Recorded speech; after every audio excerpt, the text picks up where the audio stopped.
3 characteristics of this false virtue of niceness and why it bears such bad fruit in our lives. We also talked about how many of us have spiritual lives that essentially resemble a Christmas tree.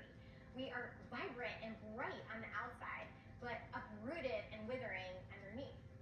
Many of us can pull off this deception masterfully because we know how to look like nice Christians.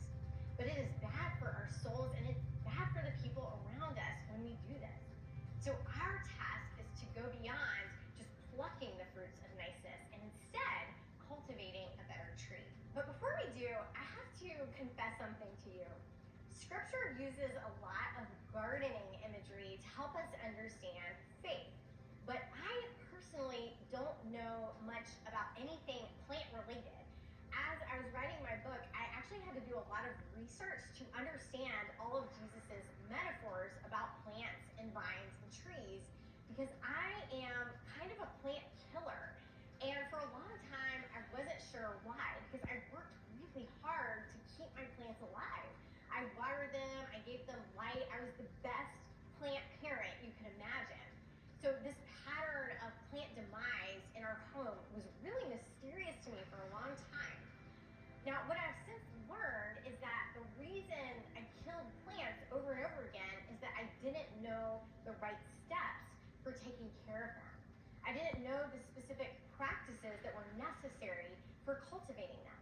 Without the right kind of care, without the right kind of attention and environment, trees and plants, they don't simply flourish, or at least not for very long. And our souls are actually a lot like that. Our faith will not magically thrive simply because we resolve to grow and bear better fruit. Instead, we need the right steps to cultivate our faith. And thankfully, God has given us some. So in this session, and the sessions that follow, we will look at 4 practical ways to reject superficial niceness and cultivate deep, true, abiding faith. The first step is to grow original. And to understand what I mean, let's first hear Chris's story.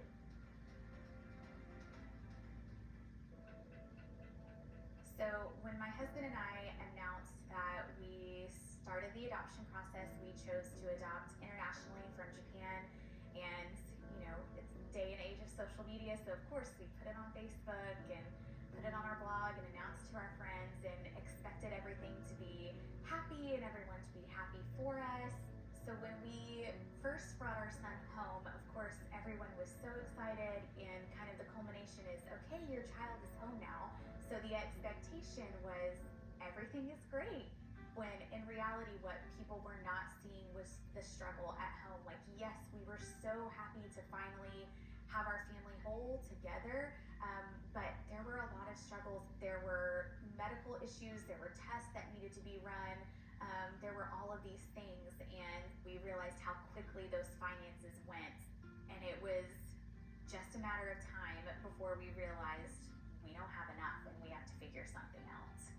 We did have to move into my parents' home for about 3 months to just kind of help us get back on our feet and figure out what we were going to do. I didn't want to let on that our marriage was also struggling in that time. And so that was really hard to not let people in to what was really going on, that it wasn't always happy at home. And so that season in church, it was just like, I'm supposed to do what the good church girl does. I continued to go even though I didn't want to. I would continue to see people and be a part of a community group even though I didn't really share, and was just in this place where I felt fake and just inauthentic, and I didn't know what to do with that. I felt like I needed to present that front that everything's okay. And it got to a point where I was just so tired of sitting in shame that I just could not hold it in any longer. I think when I realized that there were people I could trust who I felt truly cared, it wasn't that they, just wanted to hear our story. It was that they truly cared about what was going on with us. And so I just started being as open as I could. So when I allowed myself to be vulnerable and to open up and to really share what was happening, saying those things out loud, both to people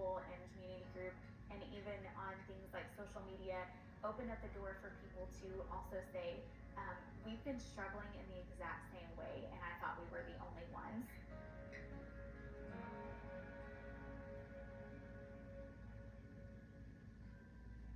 When I first heard Krista's story, I immediately related to her because we live in such an image-focused culture.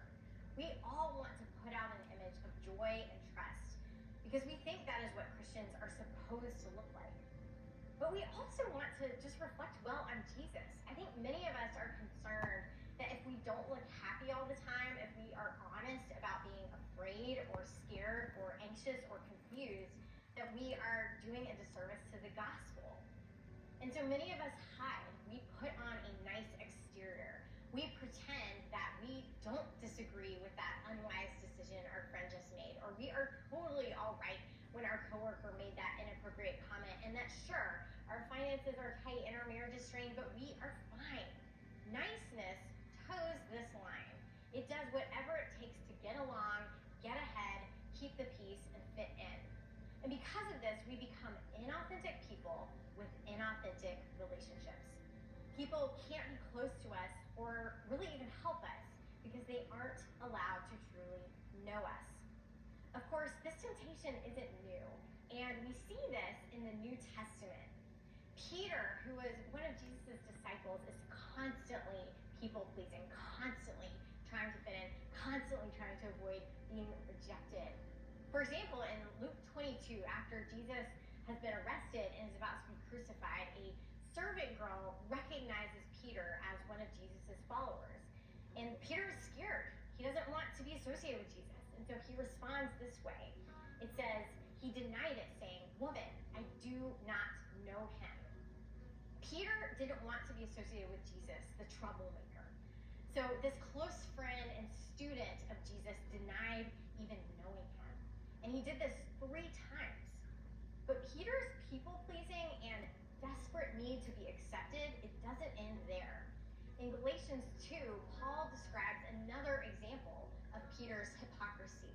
He writes, "When Peter came to Antioch, I opposed him to his face because he stood condemned. Before certain men came from James, he used to eat with the Gentiles. But when they arrived, he began to draw back and separate himself from the Gentiles because he was afraid of those who belonged to the circumcision group." To understand what was happening here, you have to know that there was a group of Christians who believed that non-Jewish people, also known as Gentiles, must be circumcised in order to become a Christian. These people were called Judaizers, and they were essentially adding a stipulation to the gospel. It wasn't enough to have faith in Jesus. You must also get circumcised. This was a false teaching, and it was denounced throughout the New Testament. But Peter's conviction in the face of it wavered. He was Jewish, which means he was circumcised. Maybe some of those Judaizers were even his friends, and so whenever they were around, he distanced himself from Gentile Christians. As soon as the Judaizers left, Peter would reassociate with the Gentile Christians. Throughout Peter's life, we see this pattern of accommodating, of putting on an image that is most beneficial to him. No matter who you were or what you believed, he would be nice to your face if it was personally advantageous to do so. This is the inauthenticity of niceness. We bend and we twist and we hide our true personalities, but we also hide our true beliefs because we would rather be liked than be honest and truly known. And as we see in the life of Peter, his inauthenticity wasn't just a problem because he was fake. It was a problem because it hurt people. When we alter ourselves to be included, we push other people out in the process. Or we simply contribute to this culture of striving rather than subverting it. This leads us to the first step of cultivating a better tree that bears better fruit, which is to grow original.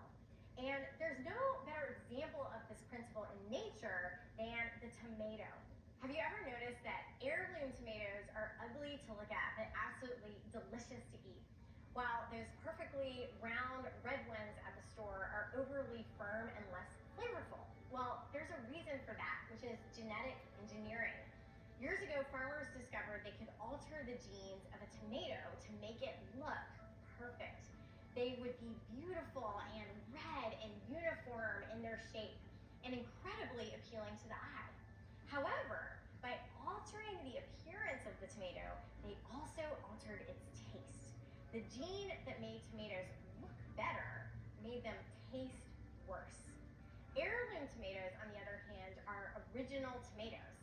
They grow according to their God-given design, you might say, and as a result, they taste 1,000 times better. This is such a lesson for us when we are tempted to alter ourselves in order to fit in. Rather than be true to our God-given personalities or our Christ-inherited identities, we hide them behind a mask of acceptability. To grow original means to cultivate your God-given personality and your Christ-given identity. And there are two ways you can do this. The first is through the discipline of confession. Now, confession is one of those words that can sound intimidating and is easily misunderstood. But I want you to know that each one of the stories you will hear during this entire series is an act of confession. Each one of these women is refusing to hide and is instead bringing her story into the light. She is choosing to see herself honestly, but she's also inviting others to see her honestly as well. This is what confession is. It is our conscious decision not to hide, not to put on the mask of niceness, because that mask isn't good for our souls. When we make the intentional choice to share our stories or to find a few trustworthy people who can know the nitty-gritty of our lives, then we begin the work of cultivating who we truly are instead of some false version of ourselves. The second way we can grow original seems like just the opposite of the first, and that is the discipline of secrecy. In Matthew 6, verses 3 through 4, Jesus teaches us, "But when you give to the needy, do not let your left hand know what your right hand is doing, so that your giving may be in secret. And your Father, who sees in secret, will reward you." Secrecy, the way Jesus describes it here, is different from hiding. Author Dallas Willard clarified this distinction in a really helpful way when he wrote that through the discipline of secrecy, we abstain from causing our good deeds and qualities to be known. And we do this in order to purify our motives. When we give in secret or pray in secret or do a good deed in secret, we actively push back against the need to be accepted and approved of. And instead, we create space to cultivate our true identities in Christ, instead of cultivating a nice Christian image that is mostly interested in being seen. So these are two practical ways to grow original. But as we end this session, I want to encourage you with something. I think we all know it is hard to be satisfied with who God created and called us to be. The desire to be accepted and the temptation to alter ourselves is constant. These two practices will help, but I also want you to know that the burden to change does not primarily lie on your shoulders. In 1 Corinthians 3:7, Paul writes, "So neither he who plants nor he who waters is anything, but only God who gives the growth." Paul is talking about ministry here, how some of us are planters and some of us are waterers. But this principle is true for our souls as well. You can take all the steps to cultivate good fruit in your life. But at the end of the day, it is God who gives the growth. He does all the heavy lifting, which is why we call it the fruit of the Spirit. So as we continue, I invite you to ask for God's help. Ask the Spirit to reveal the areas of your life in which you are conforming to the crowd instead of conforming to Christ. And ask Him to grow better fruit. That is the gift we have of God, that even the hardest things He calls us to, He never asks us to do on our own. All He's asking for is our yes.